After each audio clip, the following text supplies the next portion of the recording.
Welcome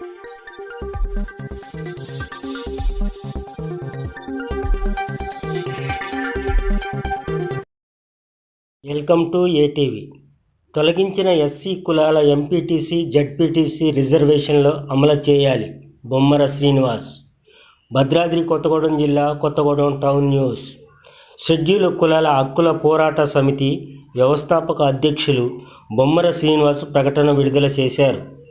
బొమ్మర Srinivas మాట్లాడుతూ, agency ప్రాంతాల్లో స్థానికంగా నివసిస్తున్న ఎస్సీ కులాల స్థానిక ఎంపీటీసీ జడ్పీటీసీ వార్డు సభ్యుల రిజర్వేషన్ అమలు చేయాలని అన్నారు. తెలంగాణ రాష్ట్ర ముఖ్యమంత్రి రేవంత్ రెడ్డి, ఉప ముఖ్యమంత్రి బట్టి విక్రమార్కలను కోరారు. ఉమ్మడి 4 జిల్లాల్లో 86 మండలాల్లో సుమారు 10 లక్షల పైన జనాభా కలిగిన ఏజెన్సీ ప్రాంత ఎస్సీ కులాల తరపున ఒక్క ప్రజాప్రతినిధి లేకపోవడం బాధాకరమని ఆవేదన వ్యక్తం చేశారు.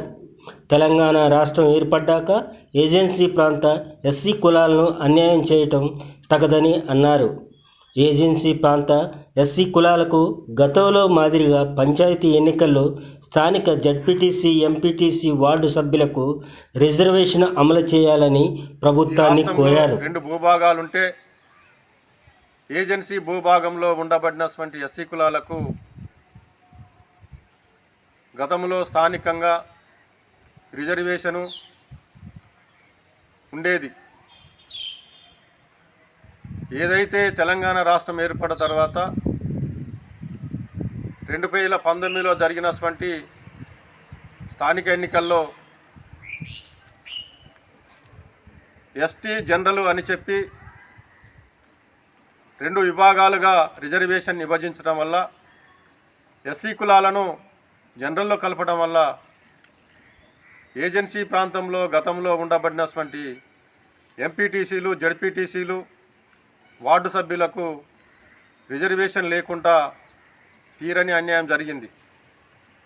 తెలంగాణ రాష్ట్రంలో సుమారు సగభూభాగం 4 జిల్లాలు 86 మండలాలు సుమారు 10 లక్షల జనాభా కలిగినటువంటి ఎస్సీ కులాల తరపున సమస్య చెప్పుకోవడానికి రాజ్యాంగపరంగా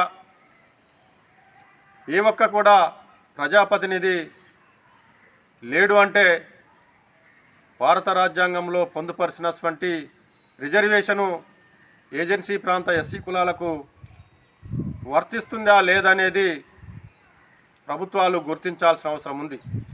అదే క్రమంలో ఏజెన్సీ ప్రాంతం అనే భూభాగంలో ఉండబడినటువంటి ఎస్సీలు అత్యధిక వెనుకబడ్డది ఎస్సీలు అని చెప్పి గుర్తించాల్సిన అవసరం ఉంది. అదే క్రమంలో ఏజెన్సీ ప్రాంతంలో ఉండబడినటువంటి ఎస్సీ కులాలు ఏదైతే ప్రభుత్వాలు ఈ ప్రాంతంలో ఉండబడినటువంటి వాళ్ళని గుర్తించకుండా అన్యాయం జరుగుతూ ఉంది. కాబట్టి దీనికోసం ఏజెన్సీ ప్రాంత ఎస్సీలు మేలుకోవాలని చెప్పి విజ్ఞప్తి చేస్తూ ఉన్నా. Watching for more updates subscribe to my channel. చూస్తూనే ఉండండి మరెన్నో అప్డేట్ కోసం ఏఎస్ఎన్ 24 టీవీ న్యూస్ చేయండి, కామెంట్ చేయండి, సబ్స్క్రైబ్ చేయండి. Thank you.